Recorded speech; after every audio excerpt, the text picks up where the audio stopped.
নমস্কার, গুরু প্রণাম জানিয়ে আজকে আমার ভিডিও শুরু করছি। যে বিশেষ টপিকের ওপর আজকে আমি কথা বলবো সেটা হলো মীন রাশিতে মঙ্গলের প্রবেশ 23 এপ্রিল 2024 মীন রাশিতে মঙ্গল প্রবেশ করছে এবং সেখানে অলরেডি রাহু অবস্থান করে রয়েছে। শনি তার নিজের ঘর কুম্ভ রাশিতে রয়েছে এবং বৃহস্পতি মেষ রাশিতে রয়েছে। কন্যা রাশিতে কেতুর অবস্থান করছে। বক্রী বুধও কিন্তু এই মীন রাশিতে অবস্থান করে রয়েছে পূর্বে থেকেই। সুতরাং এখানে মঙ্গল এবং রাহুর একটা অঙ্গারক যোগের সৃষ্টি হচ্ছে। এই হলো মোটামুটি পজিশন। এখন ঠিক কী ধরনের ফল পেতে চলেছেন মেষ থেকে মীন রাশি, সেই সম্বন্ধে আমি বিস্তারিত জানাবো। মীন রাশি হলো একটা ওয়াটারি সাইন। রাশির যে সিম্বল দুটো মাছ, বিপরীত ধর্মী দুটো মাছ বা বিপরীতমুখী দুটো মাছকে দেখা যাচ্ছে। অর্থাৎ এই রাশি জাতজাতিকারা ভীষণ ইমোশনাল হয়, হাই ইমোশনাল এদের মধ্যে থাকে, এদের মধ্যে ফ্যান্টাসি থাকে, রিয়েলিটি এদের মধ্যে কম থাকে। এরা ভীষণ অবজার্ভ করে। যেমন আনন্দ থাকে, প্রচুর পরিমাণে দুঃখও কিন্তু এদের মধ্যে থাকে। দুঃখের থেকেও এরা কিন্তু আনন্দকে বের করে নিতে পারে।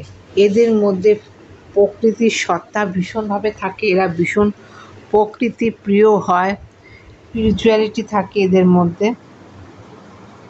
ভীষণ মিস্টিক্যাল হয়। এখানে যেহেতু রাহু অবস্থান করছে, রাহু একটা ইয়ারি প্ল্যানেট।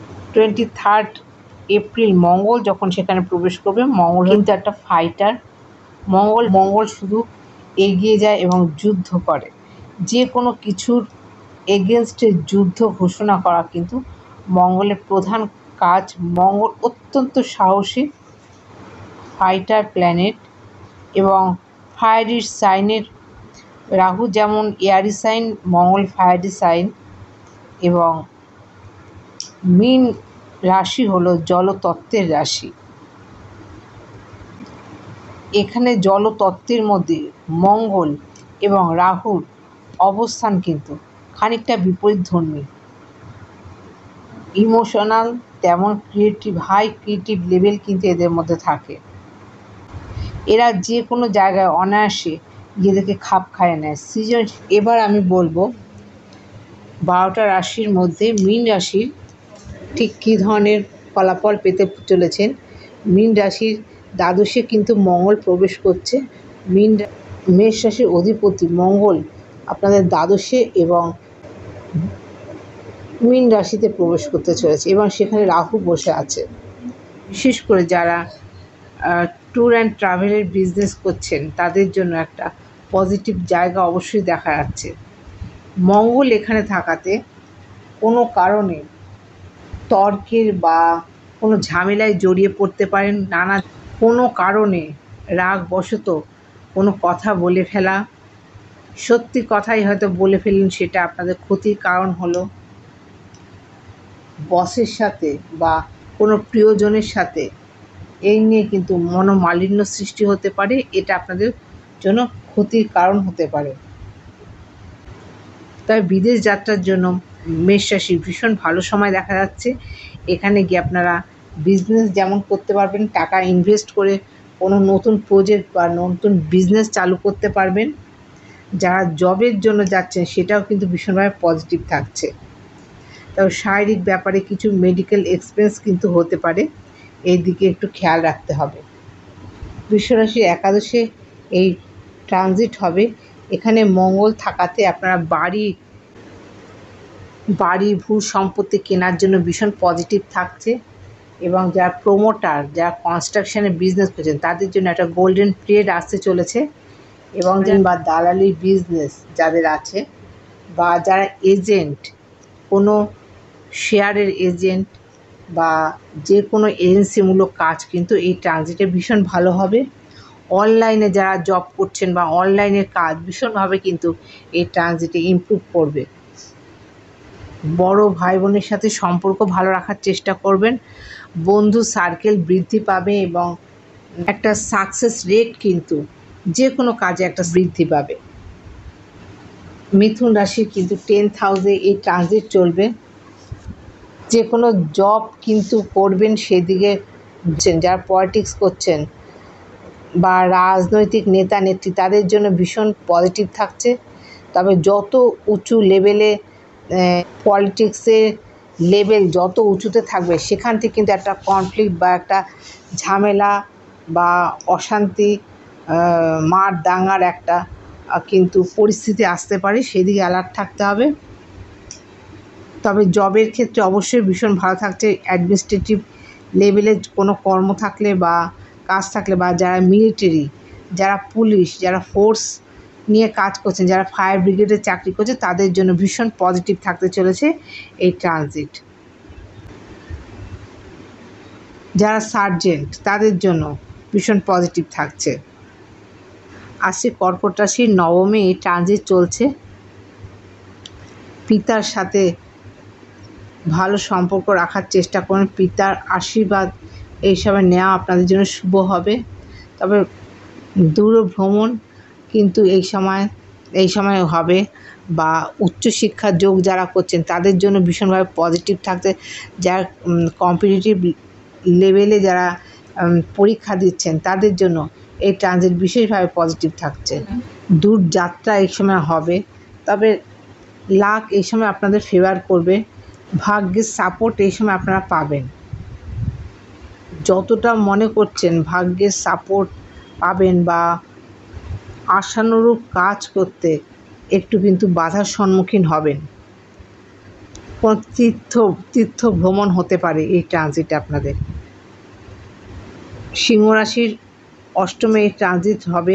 সিংহ রাশির জন্য এমন কোনো কাজ আপনারা করছেন বা করবেন যে সেখান থেকে একটা বিপত্তি আসার সম্ভাবনা থাকছে।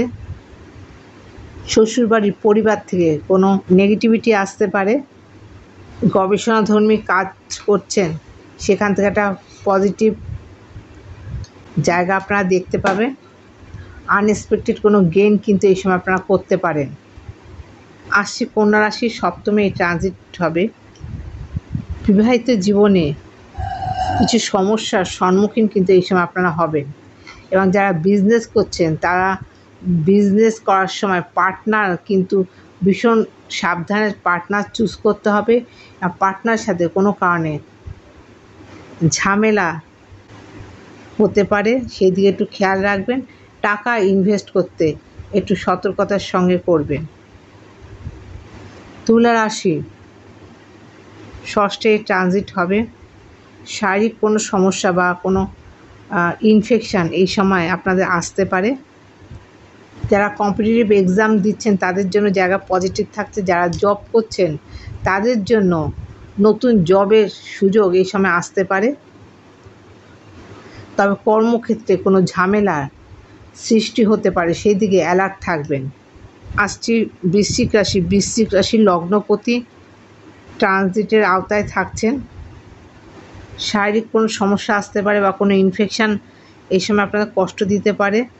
বিশেষ করে ইউরিনের কোনো সমস্যা বা ব্লাড রিলেটেড কোনো সমস্যা আপনাদের কষ্ট দিতে পারে। গাইনি কোনো সমস্যা আপনারা ভুগতে পারেন, এদিকে অ্যালার্ট থাকবেন।